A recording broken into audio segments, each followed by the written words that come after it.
उधर मुंबई के कालीना इलाके से मुतसिल गुजराल हाउस में आग लग गई।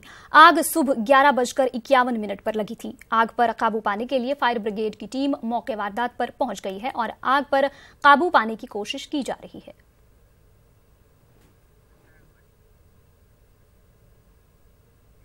पाकिस्तान से वीजा लेकर हरिद्वार गंगा स्नान के लिए आए 12 मुश्तबा पाकिस्तानियों को श्रीगंगानगर के जेतसर में पकड़ा गया है। इंटेलिजेंस के अफसरों ने रेलवे पुलिस की मदद से स्वरूपसर रेलवे स्टेशन से इन अफराद को गिरफ्तार कर लिया है। फिलहाल तमाम मुश्तबा अफराद को पूछताछ के लिए जेतसर पुलिस थाने में रखा गया है।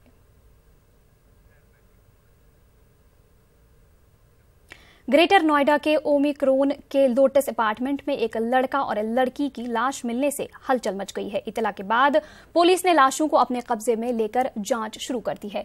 बताया जा रहा है कि दोनों की लाशें पंखे से लटकी हुई थी और दोनों के बदन पर चोट के निशानात भी मौजूद थे।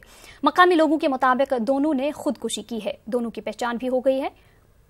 पोली फोरेंसिक टीम की मदद से मामले की जांच की जा रही है।